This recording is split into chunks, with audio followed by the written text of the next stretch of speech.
Myth in bodybuilding in the gym world that you need to constantly change your routine. Most of the exercises that I used to become British champion, to become professional, to become Mr. Olympia, didn't really change that much through my whole career of 12 years. What's changed a little was the routine. Let's get nasty! Go on, let's keep going now, come on. That's better, tighter. Bring it in. That's better.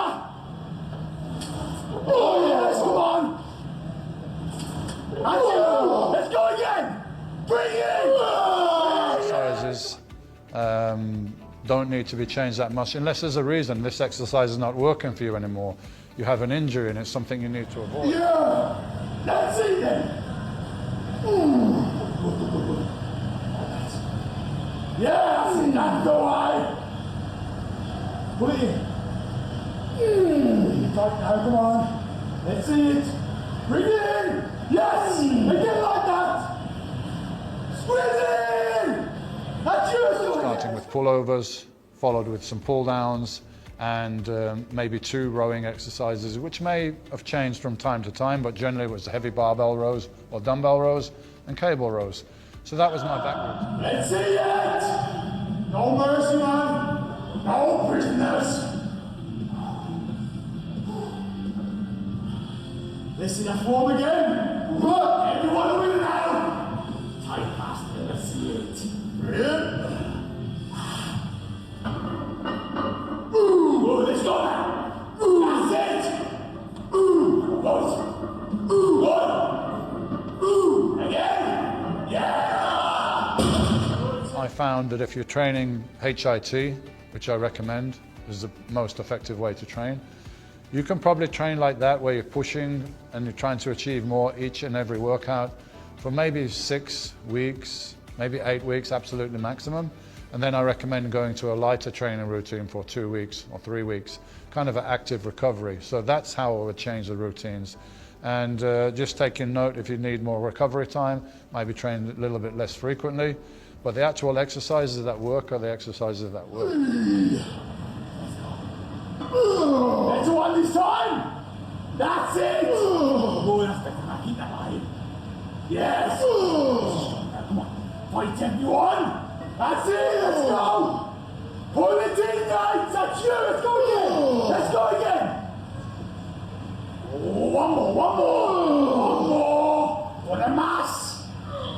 Bring it on! Bring Take, for instance, my leg routine. For many, many years, it was leg extensions, followed by leg press and hack squats. That was my quad routine. Let's see it! Straight in! Good. Yes. Oh, that's nice. This is good, man. Come on. Keep pulling. Do it again.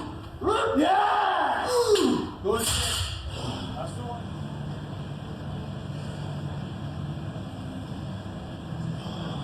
Should vary the routine in terms of the intensity of the workout. Sometimes you need to cycle down to less intensity, more active recovery, not training all out, not training to failure for a short period of time.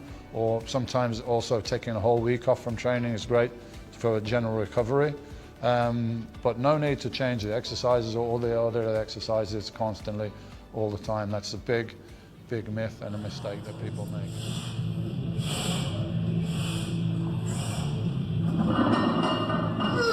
Let's get nasty now, come on.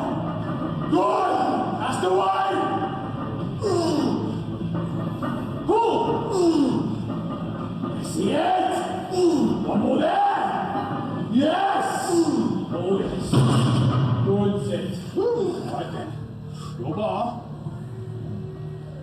Yeah, on your way, come on! Good! Nice and smooth. Drive! Yeah! Drive it up! Good again! Drive! Come on, that's still strong! Drive it! Bring it up! Yeah. Drive it down. Drive it! Good, that's better! Drive it! Yeah! Oh, this is good! This is tight! Good. Come on, this is what we want. Drive it in. Good. Move it up. Yes, let's go again. Again. Let's do one more. Nice and tight. Now drive it up. Extra negatives are a tool that you can use to increase the intensity. Basically, you've got 3 phases of strength. The weakest phase is the positive, or the lifting of the weight. That's the weakest phase. The second phase of strength is the static. You're stronger on the static. And then the third phase is the negative. Unfortunately, a lot of people think in terms of just lifting weight. So, for instance, a bench press, they've lifted the weight to the top. All right, job done. Just drop it back down and do another one. They're missing half of the rep, and possibly the most important half of the rep, because more muscle damage occurs on the negative than on the positive. And it's the damage to the muscle that the body repairs that then becomes muscle growth.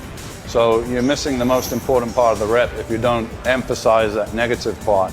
And even when you've gone to failure on the positive part of the exercise, your muscle hasn't gone to true failure because there's still strength left in the negative. So that's why I advise sometimes doing additional negatives at the end of the set.